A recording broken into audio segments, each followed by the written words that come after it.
Hari ni Kak Ai masak tom kha gai. Dah lama tak masak tom kha gai ni. Sampai anak-anak Kak Ai pun dah lupa rasa dia. Tom kha gai ni dia macam tom yum lah. Tapi dia ada santan, jadi dia lebih berlemak. Semua bahan-bahan ni semua direbus.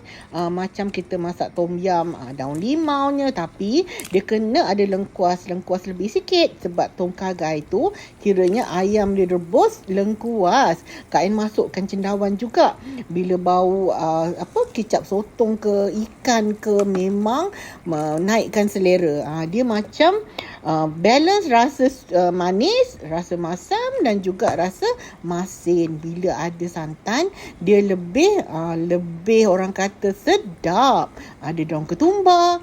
Cantik kan tom kha gai ni? Boleh cuba.